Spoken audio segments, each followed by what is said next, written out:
नमस्कार, मी ऋषी देसाई. माय मुंबई या बुलेटिनमध्ये आपलं स्वागत. आज परिवहन मंत्र्यांनी एसटीच्या कर्मचाऱ्यांच्या संपावर तोडगा काढलाय, पण या संपाचं पुढे काय होणार त्या संदर्भातल्या सगळ्या बातम्या या बुलेटिनमध्ये. पण सुरुवात हेडलाईन्सनं. टॉप हेडलाईन्सचे सहप्रायोजक आहेत चकोते. स्वाद, गुणवत्ता आणि विश्वासाची 30 वर्ष.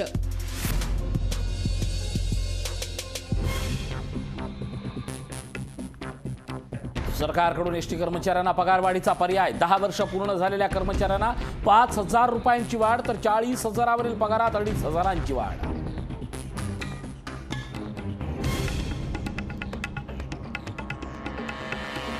गुरुवारी कामावर हजर वा निलंबन मागे घेणार अनिल परबांचं एसटी कर्मचाऱ्यांना आवाहन.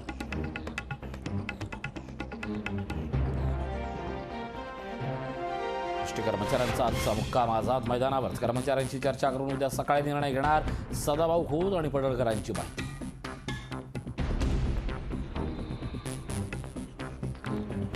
पहिली ते चौथीपर्यंत शाळा लवकरच सुरू होणार. चाइल्ड टास्क फोर्सचा शाळा सुरू करण्यास हिरवा कंदील. मात्र मुख्यमंत्र्यांच्या परवानगीनंतरच होणार अंतिम निर्णय.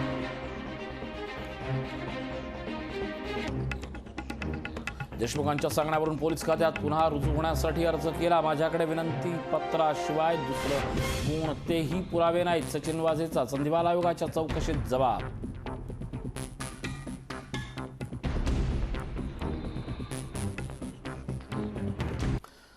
दरम्यान मोठ्या बातमीनं सुरुवात करतोय. उद्या राज्य मंत्रिमंडळाची बैठक होते आहे. या बैठकीला मुख्यमंत्री आता ऑनलाईन हजेरी लावणार आहेत. हिवाळी अधिवेशनाची तारीख निश्चित होण्याची शक्यता आहे. अधिवेशन यंदा मुंबईत होतंय की नागपुरात, यावर आता निर्णय होणार आहे. रुपाली पडवे आमचे प्रतिनिधी आपल्यासोबत जोडले जात आहेत. रुपाली, अधिवेशन मुंबई की नागपुरात होणार यावर शिक्कामोर्तब होण्याची शक्यता आहे आणि उद्या मंत्रिमंडळाची बैठक होते. काय अपडेट? जवळपास आता एक आठवड्यानंतर पुन्हा एकदा उद्या उपस्थित आहे.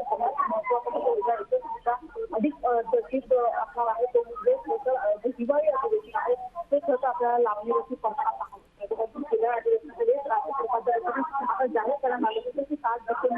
नक्कीच. एकूणच या सगळ्या पार्श्वभूमीवर आता मुंबईत की नागपुरात या प्रश्नाचं उत्तर आणि अर्थातच ऑनलाईन मुख्यमंत्र्यांची उपस्थिती हे दोन्ही मुद्दे महत्त्वाचे असणार आहेत. धन्यवाद या माहितीबद्दल.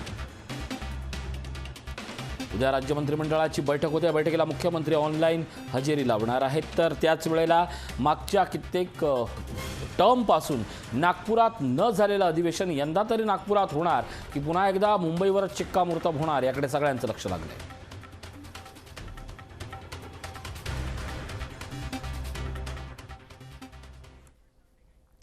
एसटी महामंडळाचं राज्य सरकारमध्ये विलिनीकरण व्हावं या मागणीसाठी आंदोलन करणाऱ्या कर्मचाऱ्यांना राज्य सरकारनं आज पगारवाढ जाहीर केली आहे. त्यामुळे राज्य सरकारच्या तिजोरीवर महिन्याला 60 कोटींचा बोजा पडणार आहे. ही पगारवाढ कशी असेल हे परिवहन मंत्री अनिल परब यांनी जाहीर केलं. तसंच कर्मचाऱ्यांना कामावर येण्याचंही आवाहन केलं. जे कामगार गुरुवारी सकाळपर्यंत कामावर हजर होतील त्यांचं निलंबन मागे घेण्याची घोषणा अनिल परब यांनी केली आहे. 1 वर्ष ते 10 वर्ष या कॅटेगरीमध्ये आहेत. या कर्मचाऱ्यांच्या मूळ वेतनात ठोक 5,000 रुपयाची वाढ करण्याचा निर्णय घेतलेला आहे आणि त्यामुळे 1 वर्ष ते 10 वर्षापर्यंत जे कर्मचारी ज्यांचा मूळ पगार जो होता, ज्याचं मूळ वेतन 12,080 रुपये होतं, त्याचं वेतन आता 17,395 रुपये झालेलं आहे आणि त्याचं पूर्ण वेतन जे होतं ते वेतन जे 17,080 रुपये होतं ते आता 24,594 रुपये झालेलं आहे. म्हणजे साधारण 7,200 रुपयाची वाढ. ही वाढ आज आम्ही पहिल्या कॅटेगरीमधले जे होते, ज्यांना सर्वसाधारण आमच्याकडे जी काही कामगारांची मानसिकता होती किंवा जी माहिती होती की या गटामध्ये फार कमी प्रमाणात त्यांची पगार आहेत आणि त्यांचा जो आक्रोश दिसत होता आणि म्हणून यांच्या पगारामध्ये फार मोठ्या प्रमाणात वाढ करण्यात आलेली आहे. जवळजवळ 41% ही वाढ आहे आणि मला असं वाटतं की ही जी वाढ आहे ही आत्तापर्यंतच्या एस टीच्या इतिहासामधली सगळ्यात मोठी वाढ आहे. जे कर्मचारी आहेत यांच्या मूळ वेतनात आम्ही 4,000 रुपयाची वाढ केलेली आहे. त्यामुळे ज्यांचा पगार 16,000 रुपये होता, त्यांचा पगार 16,000 रुपये ज्यांचं मूळ वेतन होतं त्यांचा पगार मूळ वेतनाचा 23,040 झालेला आहे आणि वाढ दिल्याच्या नंतर त्यांचा पगार आज 28,800 रुपये झालेला आहे. 20 वर्ष आणि त्याहून अधिक अशा लोकांचा जो पगार होता त्याच्यामध्ये आम्ही 2,500ने वाढ केलेली आहे. म्हणजे ज्यांचा पगार 26,000 रुपये मूळ वेतन होतं आणि त्यांचं स्थूल वेतन 37,440 होतं, त्यांचं वेतन आता 41,040 झालेलं आहे. आणि ज्यांचं वेतन मूळ वेतन 37,000 होतं आणि स्थूल वेतन ज्यांचं 53,280 होतं, यांच्यामध्ये 2,500 रुपयाची वाढ केल्यामुळे त्यांचं मूळ वेतन 39,500 होईल आणि सुधारित वेतन त्यांचं 56,880 होईल. कामगारांनी आपला संप मागे घ्यावा, कारण त्यांची भाषणं करून करून आता कामगारांना देखील ती पाठ झालेली असतील. परंतु या बाबतीत आज आम्ही जशी 2 पावलं पुढे आलो तसे ते देखील 2 पावलं पुढे आले आणि एका चांगल्या वातावरणात आजचा हा जो काय ऐतिहासिक निर्णय झालेला आहे. माझी कामगारांना विनंती आहे की जे कामगार आपल्या गावाकडे आहेत त्यांनी उद्या सकाळी 8 वाजता किंवा त्यांची जी काही नोकरीची वेळ आहे त्यावेळेला हजर व्हावं.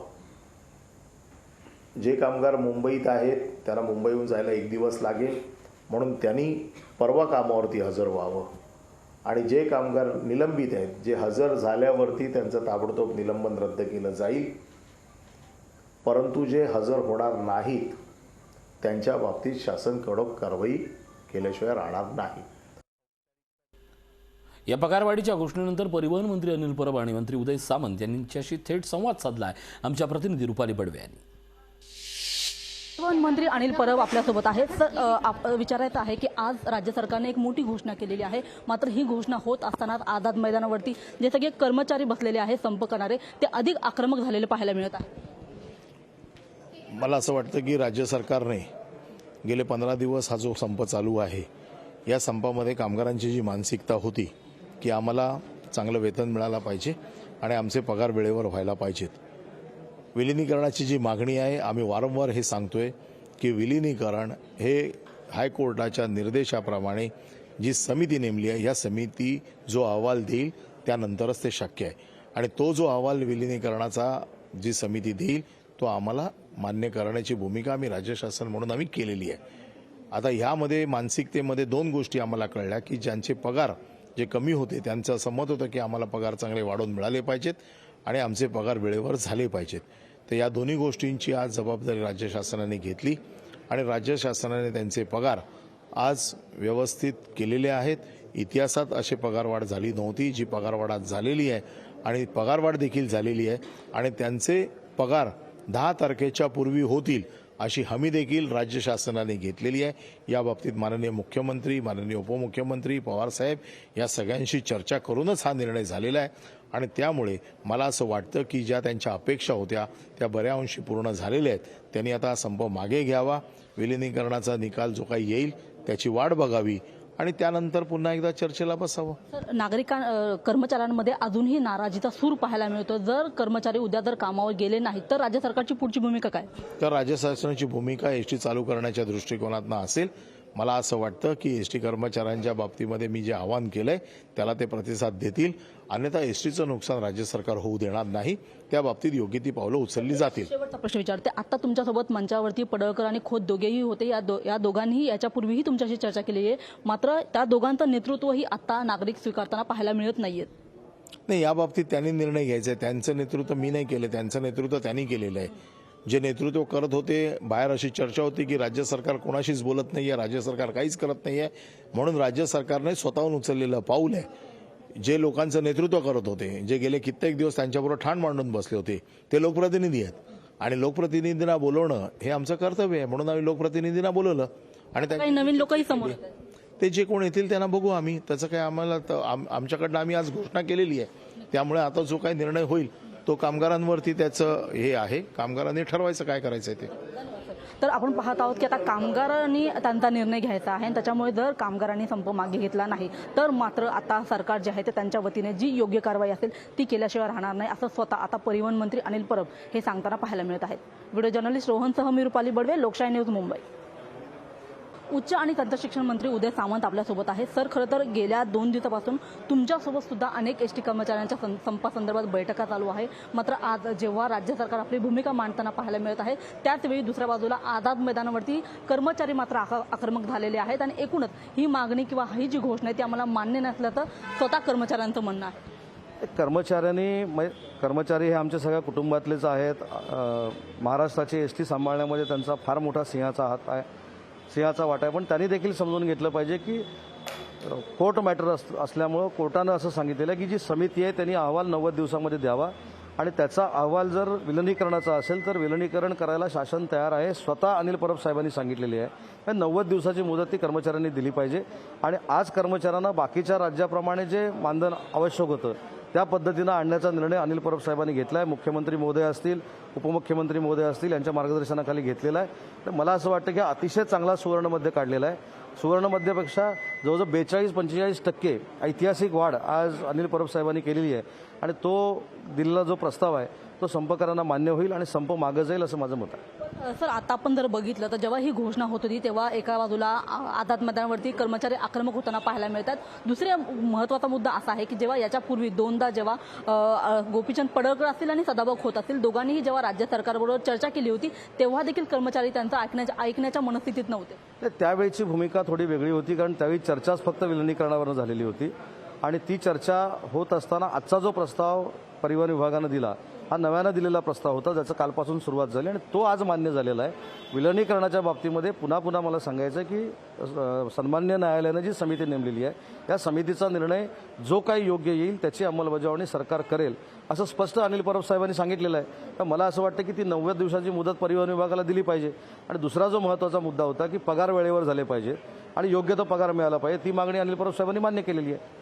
पण जर उद्यापासून जर कर्मचारी कामावर आले नाही तर राज्य सरकार काय कठोर पावलं उचलणार? आव्हान तर परिवहन मंत्री महोदयांनी केलेलं आहे. त्याच्यानंतर काय होणार आहे आताच आपण जरतरचा विचार करून उपयोगाचा नाही. मला असं वाटतं की चांगला निर्णय कर्मचाऱ्यांच्या बाबतीत झालेला आहे आणि कर्मचारी उद्यापासून कामावर रुजू होतील. तर आपण पाहत आहोत की खरं तर कर्मचाऱ्यांसाठी चांगला निर्णय झालेला आहे आणि आता कर्मचाऱ्यांनी खरं तर उद्यापासून कामावर रुजू व्हावं अशीच एक जी अपेक्षा आहे ती आता उदय सामंत देखील व्यक्त करताना पाहायला मिळत आहेत. व्हिडिओ जर्नलिस्ट रोहन पवारसह मी रुपाली बडवे, लोकशाही न्यूज, मुंबई. सरकारनं पगारवाढीची घोषणा केल्यानंतर संप मागे घेतला जाईल का याची सर्वांना उत्सुकता होती. पण भाजप नेते सदाभाऊ खोत आणि गोपीचंद पडळकर यांनी याबाबत कर्मचाऱ्यांशी चर्चा करून मग गुरुवारी सकाळी 11 वाजता आपण निर्णय जाहीर करू अशी घोषणा केली आहे. त्यामुळे आता संप मागे घेणार की सुरूच राहील याबाबत ठोस निर्णयाची घोषणा होईपर्यंत प्रवाशांचे मात्र हाल सुरूच राहतील.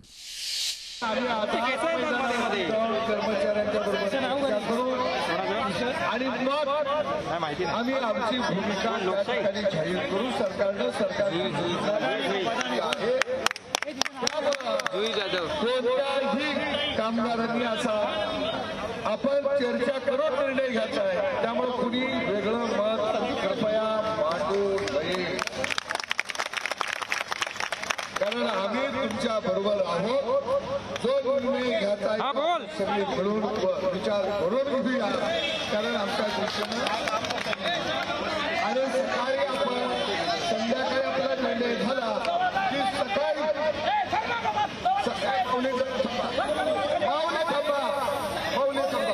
सकाळी आपण प्रेसशी आपला निर्णय झाल्यानंतर उद्या सकाळी प्रेसशी बोलत जाईल. धन्यवाद. राज्य सरकारनं मांडलेल्या प्रस्तावानंतर देखील एसटी कर्मचारी अजूनही संपावर ठाम आहेत. सरकारनं जाहीर केलेली पगारवाढ आम्हाला मान्य नसून विलिनीकरण हीच आमची मागणी असल्याचं कर्मचाऱ्यांचं म्हणणं आहे. या संदर्भात एसटी कर्मचाऱ्यांची चर्चा केली आमची प्रतिनिधी रुपाली बडवे यांनी. एकूणच या ऑफर संदर्भात आता एसटी कर्मचाऱ्यांमध्ये नाराजी आपल्याला पाहायला मिळत आहे. नेमकं त्यांचं म्हणणं काय आहे हे आपण जाणून घेणार आहोत. दादा, काय सांगाल की तशा पद्धतीने आज सरकारने तुमच्यासमोर एक प्रस्ताव मांडलेला आहे वेतनवाढीचा आणि तुम्हाला त्यांनी भरघोस वाढ देता असं त्यांचं म्हणणं सुद्धा आहे. तुमचं म्हणणं काय आहे? तुम्ही या ऑफरला ॲक्सेप्ट करता की तुमचं अजूनही विलिनीकरणावर भूमिकेवर तुम्ही ठाम आहात? नाही, चर्चा तर घडली पाहिजे. चर्चेशिवाय मार्ग निघू शकत नाही. 1-2 पावले मागे आलं पाहिजे, पुढं पण गेलं पाहिजे. आता आमची संध्याकाळी सर्व कर्मचाऱ्यांची जिल्हावाईज चर्चा होणार आहे आणि त्यातून जो काही मार्ग निघेल तो आम्ही स्वीकारणार आहे. आदरणीय परब साहेब आमच्या शिष्टमंडळाला बोललेलेच नाहीत. जे त्यांनी काय केलं ते एकतर्फी केलेलं आहे. परत सांगतो, आमच्या शिष्टमंडळाला त्यांनी बोललेच नाहीत. त्यांनी आमच्या शिष्टमंडळाला केबिनच्या बाहेर बसवून ठेवलं आणि त्यांनी एकतर्फी घोषणा केलेली आहे आणि ती आम्हाला अजिबात मान्य नाही. आम्ही ज्यासाठी हा लढा उभारला आहे, ज्यासाठी आमचे 40 बांधव मेलेत, ते विलिनीकरण घेऊनच आम्ही आमचा लढा संपवणार आहोत. आम्ही संपावर ठाम आहोत. आम्ही दुखवटा व्यक्त करत आहोत. त्याच्यामुळे आमचा संप कायम आहे आणि नेहमीप्रमाणे आम्हाला परब साहेबांनी आणि सरकारने फसवलेलं आहे. मुळात असं आहे की सरकारने दिलेला प्रस्ताव आदरणीय भाऊ असतील, आदरणीय पडळकर साहेब असतील आणि आमचे सर्वच कर्मचारी बंधू असतील, ह्यांच्यामध्ये आज रात्री विचारमंथन होईल आणि विचारमंथन झाल्यानंतर नक्कीच एक चांगला मार्ग ह्या सगळ्यांच्या माध्यमातून निघेल. कारण मुळात हे आंदोलन पहिल्यांदा महाराष्ट्राच्या इतिहासात असं झालं की जे कर्मचाऱ्यांनी उभं केलं, युनियन लीडरनं उभा नव्हतं केलं. त्यामुळे पहिल्यांदा जे भाऊ असतील, पडळकर साहेब असतील, त्यांचंही कर्तव्य आहे की ह्या कर्मचाऱ्यांशी हितगुज साधणं आणि म्हणून आज सरकारनं 15 दिवसानंतर कुठे एक चांगलं पाऊल पुढे ठेवून काहीतरी निर्णय घ्यायची कुवत दाखवले. आणि तीच एक भाऊंचं आणि ते पडळकर साहेबांचं म्हणणं आहे की आम्हालाही थोडा आज रात्रीचा तरी वेळ मिळावा की ज्या माध्यमातून आम्ही ह्या कर्मचाऱ्यांशी संवाद साधू शकू आणि संवाद साधून नक्कीच उद्या सकाळी ते एक चांगला निर्णय घेतील असं मला एक युवक म्हणून खात्री वाटते. खरं तर उद्या निर्णय होणार आहे, पण काका तुम्ही सांगा, तुम्ही ह्या संपामध्ये सामील आहात, तुम्ही आज परिवहन मंत्र्यांचं म्हणणं ऐकून घेतलं, तुम्हाला काय त्यांचं म्हणणं पटतंय? नाही, कर्मचाऱ्यांशी चर्चा करून आदरणीय पडळकर साहेब आणि सदाभाऊ या ठिकाणी आज संध्याकाळी चर्चा करतील. गेल्या 15 दिवसापासून एक कार्यकर्ता म्हणून मी या ठिकाणी उपस्थित आहे, या कर्मचाऱ्यांची सेवा करतोय. परंतु संध्याकाळी सर्व जिल्हा वाईज आमच्या कर्मचारी मंडळांची डेपो वाईज बैठक होणार आहे. त्या बैठकीमध्ये काही कर्मचाऱ्यांचं मत आहे, ते कर्मचाऱ्यांचं मत जाणून घेऊन हे दोन्ही नेते नक्की निर्णय घेतील. तर आपण पाहत आहोत की खरं तर कर्मचारी आपल्या भूमिकेवरती ठाम आहे आणि उद्यापर्यंत आता या सगळ्या संपाबाबत नेमका काय तोडगा निघतो हे पाहणं महत्त्वाचं आहे. व्हिडिओ जर्नलिस्ट रोहन पवारसह मी रुपाली बडवे, लोकशाही न्यूज, मुंबई.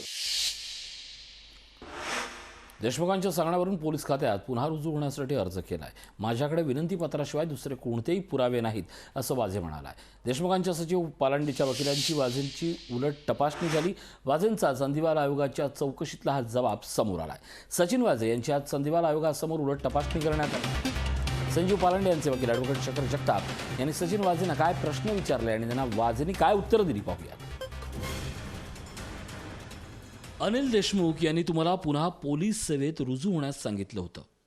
याचा पुरावा तुमच्याकडे आहे का? माझ्याकडे विनंतीपत्राशिवाय दुसरे कोणतेही रेकॉर्ड नाही. सप्टेंबर ते डिसेंबर 2020 CIU मध्ये असताना कोणती प्रकरणं तपासासाठी दिली होती? परमबीर सिंह यांना याबद्दल माहिती दिली होती का? मला वैयक्तिकरित्या कोणतीही प्रकरणे तपासण्यासाठी देण्यात आलेली नाहीत. नोव्हेंबर आणि डिसेंबर 2020 मध्ये बार ट्रेड आणि हॉटेलमध्ये अभ्यागत होते का? मला आठवत नाही. तुम्ही CIUचे प्रभारी असताना डिसेंबर 2020 मध्ये महेश शेट्टी किंवा दया पुजारी यांना भेटला होता का? मला आठवत नाही. CIUनं नोव्हेंबर आणि डिसेंबर 2020 मध्ये मुंबई शहरातील बार आणि रेस्टॉरंटवर छापे, झडती किंवा सीज केले आहेत का? अशी कारवाई रेकॉर्डवर येत नाही, तोपर्यंत त्यावर भाष्य करता येत नाही. तुम्ही फेब्रुवारीत कुठल्या गुन्ह्याचा तपास करत होता? मी CR नंबर DCP CID 40चा तपास करत होतो. ऑगस्ट 2020 ते फेब्रुवारी 2021 मध्ये कुठल्या गुन्ह्याचा वैयक्तिक तपास करत होता का? वैयक्तिक नाही, पण मी युनिट इन्चार्ज म्हणून मी CIUतील गुन्ह्यात सुपरवाईज करत होतो. तुम्हाला CIUतून काढले तेव्हा परमबीर यांनी गुन्ह्याच्या तपासाबाबत काही सांगितलं होतं का? नाही, मला या गुन्ह्यासंदर्भात परमबीर यांनी थेट काही मार्गदर्शन केले नाही. माझ्या इमिजिएट बॉसकडून मार्गदर्शन होत होते, जे नियमानुसार होत होतं. तुम्ही संजीव पालांडे यांना ओळखता का? हो, ते गृहमंत्र्यांचे PA आहेत म्हणून ओळखतो. तुमची संजीव पालांडे यांच्याशी मैत्री होती का? नाही. तुम्ही फक्त महत्त्वाच्या गुन्ह्यासंदर्भातच मुख्यमंत्र्यांकडे जात होता, त्यावेळी पालांडे यांच्याशी चर्चा करायचा का? हो. 20 मार्च 2021 रोजी परमबीर सिंह यांनी 100 कोटी वसुलीबाबत मुख्यमंत्र्यांना लिहिलेल्या लेटरबाबत विचारलं. यात गंभीर आरोप करण्यात आले. हे आपल्याला माहीत आहेत का? जेव्हा संजीव पालांडे यांनी तुमच्याशी पैशासंदर्भात काही चर्चा केली होती का? नाही, आमचं तसं काही बोलणं झालेलं नाही. संजीव पालांडे यांच्याशी या पत्रात जसं नमूद केलंय त्याप्रमाणे संजीव पालांडे यांनी तुमच्याशी कोणत्याही कारणास्तव पैशाची मागणी केली होती का? अथवा तुमची कधी भेट झाली होती का? नाही.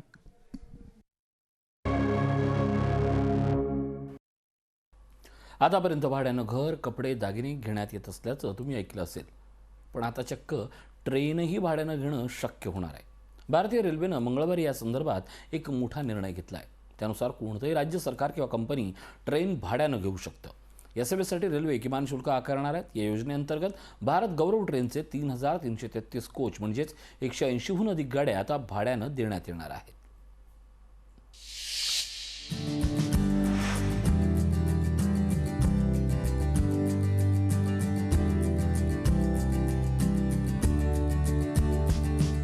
आता ट्रेन भाड्यानं घेणं शक्य.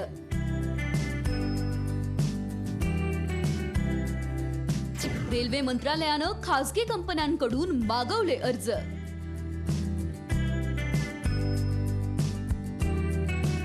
भारत गौरव ट्रेन मिळणार भाड्याने. भारताचा सांस्कृतिक वारसा आणि रेल्वे एकत्र यावी असं पंतप्रधान नरेंद्र मोदी यांचं व्हिजन आहे आणि त्यानुसार रेल्वेनं हजारांहून अधिक भागीदारांसोबत चर्चा केली आहे. त्यानंतर भारत गौरव रेल्वे चालवण्याचा निर्णय घेण्यात आलाय. राज्य सरकारांनी देखील ही रेल्वे चालवण्यात स्वारस्य दाखवलं आहे आणि त्यामुळे आता या ट्रेन भाड्यानं देण्याची ही अर्ज प्रक्रिया सुरू करण्यात आली आहे. भारत गौरव रेल्वेचा उद्देश पर्यटनाला प्रोत्साहन देणं हा आहे. भारत गौरव रेल्वेसाठी 180हून अधिक रेल्वे राखीव ठेवल्या आहेत. या गाड्या पर्यटन स्थळांसाठी चालवल्या जातील. भारत गौरव ट्रेन, रामायण ट्रेन यामुळे लोकांना भारतीय संस्कृती, आपला वारसा यांची ओळख करून घेण्याची संधी मिळणार आहे, असं केंद्रीय रेल्वे मंत्री अश्विनी वैष्णव यांनी सांगितलंय. भाड्यानं देण्यात येणाऱ्या या ट्रेनसाठीची अर्ज प्रक्रिया ही सुरू झाली आहे. यामध्ये एसी, नॉन एसी अशा सर्व प्रकारच्या गाड्यांचा समावेश असणार आहे. या रेल्वेंचा मार्ग ठरवण्याचा अधिकार कंपनीला असेल. भारत गौरव ट्रेन खासगी क्षेत्र आणि IRCTC या दोघांद्वारे चालवली जाऊ शकते. या गाड्यांचं भाडं देखील टूर ऑपरेटर हेच ठरवतील. ट्रेन भाड्यानं चालवता येणार हे ऐकायला विशेष वाटत असलं तरी रेल्वे मंत्रालयाच्या या निर्णयामुळे रेल्वे खासगीकरणाच्या रुळावर तर नाही ना, असा प्रश्नही उपस्थित होतोय. ब्युरो रिपोर्ट, लोकशाही न्यूज. एका अल्पवयीन मुलावर 23 वर्षीय तरुणीनं लैंगिक अत्याचार केल्याची घटना उघडकीस आली आहे. तर तरुणीच्या प्रियकराने या पीडित अल्पवयीन मुलाच्या 16 वर्षीय बहिणीवर लैंगिक अत्याचार केल्याची घटना कल्याणमध्ये घडली आहे. या प्रकरणी विकृत तरुण आणि तरुणीविरोधात कोळसेवाडी पोलीस ठाण्यात पोक्सो कायद्याअंतर्गत गुन्हा दाखल करून दोघांना पोलिसांनी बेड्या ठोकल्या आहेत. कल्याण न्यायालयात हजर केला असता न्यायालयात या दोघांना पोलीस कोठडी सुनावली आहे. पोलीस स्टेशनला आल्यावर आपण त्यांची तक्रार वगैरे घेतली. पोक्सो 8 आणि 12, 17, 18 आणि IPC 354 आणि 509च्या प्रमाणे आपण त्यांच्या विरुद्ध गुन्हा दाखल केला आहे. गुन्हा दाखल केल्यानंतर आपण त्या दोघांना, त्याच्यातले आरोपी आहे 2, एक जेंट्स आहे आणि एक लेडीज आहे, आपण त्यांना अटक केलेलं आहे. अटक केल्यानंतर आपण त्यांना कोर्टात आज हजर केलेलं. त्यांची आपल्याला पोलीस कस्टडी भेटलेली आहे. लोकांना मद्यपान आणि ड्रायव्हिंगबद्दल जागरूक करण्यासाठी मुंबई पोलिसांनी ट्विटरवरून पुन्हा एकदा सर्जनशील बॉलिवूड गीतांचा वापर केला आहे. लोकांना मद्यपान करून कार चालवण्यापेक्षा कॅब घेण्याचं आणि सुरक्षित घरी पोहोचण्याचं आवाहन करून मुंबई पोलिसांनी महत्त्वपूर्ण संदेश देण्यासाठी बॉलिवूड गाण्यांची मालिका शेअर केली आहे.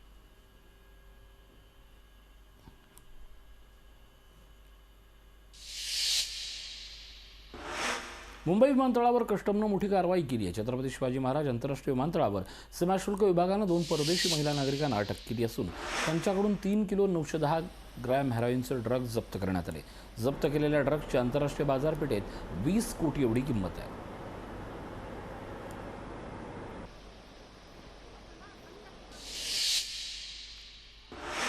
नवी मुंबईतून धक्कादायक प्रकार समोर आलाय. लग्नाला विरोध करणाऱ्या पत्नीच्या घरच्यांना धडा शिकवण्यासाठी पत्नीच्या साथीनं 6 वर्षीय मुलाचं अपहरण करून जीवे मारण्याची धमकी देणाऱ्याला पोलिसांनी अटक केली आहे. आरोपीनं पत्नीला विश्वासात घेत या कटात सामील होण्यास सांगितलं. त्यानंतर अवघ्या 4 तासात पोलिसांनी शेताफेनं तपास करत आरोपीला अटक केली आहे. फोन आले फिर्यादीला की 10 लाख रुपयाची मागणी केली. तर अशा पद्धतीनं ही सगळी घटना झाली. परंतु याच्यामध्ये आपण 4 तासामध्येच या सगळं टीमवर्क केल्यामुळं तो मुलगा आपण रेस्क्यू करू शकलो आणि सुरुवातीला ती मुलगी विक्टीम असल्याचं माहिती असल्यामुळं आपण ती मुलगी आणि मुलगा विक्टीम जे आहेत त्यांना रेस्क्यू करण्यात आपल्याला सक्सेस मिळाला आणि खूप चांगलं टीमवर्क झालेलं आहे आणि खूप चांगला तपास याच्यामध्ये झालेला आहे आणि आता ते आरोपी आपल्या ताब्यामध्ये आहेत आणि त्यांना PCR मिळालेला आहे आणि पुढचा तपास चालू आहे. 2022 साली मुंबई उच्च न्यायालयाचं कॅलेंडर जारी करण्यात आलंय. यामध्ये वर्षभरात न्यायालयाचं कामकाज किती दिवस चालेल, न्यायालयाला किती दिवस सुट्ट्या असतील, उन्हाळी सुट्टी अशा सर्व गोष्टी नमूद केल्या आहेत. न्यायालयाला दुसरा आणि चौथा शनिवार आणि रविवारी सुट्टी असते. तसंच उन्हाळी, दिवाळी आणि नाताळ व्यतिरिक्त त्यांना 18 सरकारी सुट्ट्या दिल्या जातात. तर एकूण 365 दिवसात उच्च न्यायालय सर्व सुट्ट्या पकडून 106 दिवस बंद असणार आहे.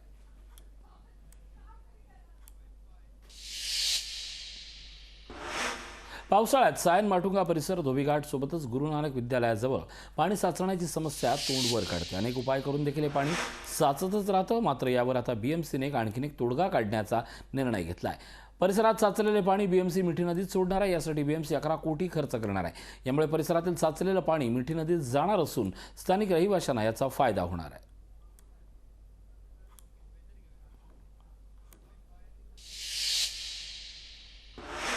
बुलेटिनच्या शेवटी नजर टाकूया राज्यातील तापमानावर, शिवाय संबंधित शहरातील सक्रिय कोरोना रुग्णांचाही आढावा घेऊया. सुरुवातीला नजर मुंबईवर. कमाल 33, किमान 27, सरासरी 30 अंश सेल्सिअस. तर आज दिवसभरात कोरोना प्रकरणं होती 2519. पुण्यामध्ये सरासरी 26 अंश, कमाल 32, किमान 21. कोरोना प्रकरणं होती 1974. नागपूरमध्ये 25 अंश सेल्सिअस सरासरी तापमान होतं, तर 32 अंश कमाल, 18 अंश सेल्सिअस किमान. कोरोना प्रकरणं होती 75. नाशिकमध्ये सक्रिय कोरोना रुग्णांची संख्या आहे 391, 32 अंश कमाल सेल्सिअस तापमान होतं, 19 अंश सेल्सिअस किमान तापमान, तर 25 अंश सेल्सिअस हे सरासरी तापमान होतं. औरंगाबादमध्ये 31 अंश कमाल, 20 अंश किमान, 25 अंश सरासरी, तर कोरोना प्रकरणं होती 394. कोल्हापूरमध्ये 31 अंश कमाल, 21 अंश किमान, कोरोना प्रकरण 114, तर 26 अंश ही सरासरी तापमान मर्यादा होती. सोलापूरमध्ये 32 अंश कमाल, 21 अंश किमान, तर 26 अंश सेल्सिअस सरासरी तापमान होती. तर कोरोना सक्रिय रुग्णांची संख्या होती 198. सिंधुदुर्गमध्ये 34 अंश सेल्सिअस कमाल तापमान आहे, तर 24 अंश सेल्सिअस किमान तापमान. सक्रिय कोरोना रुग्णांची संख्या होती 120. अहमदनगरमध्ये 31 अंश कमाल तापमानाची नोंद झाली आहे, तर 21 अंश सेल्सिअस ही किमान तापमानाची नोंद झाली आहे. तर त्याच वेळेला 26 अंश ही सरासरी नोंदवण्यात आली. कोरोना सक्रिय रुग्णांची संख्या 991. तर जळगावमध्ये 33 अंश कमाल, 21 अंश किमान, 27 अंश सरासरी, तर सक्रिय कोरोना रुग्ण 5. या बुलेटिनमध्ये इथंच थांबतोय. ताज्या बातम्यांसाठी पाहत राहा लोकशाही न्यूज.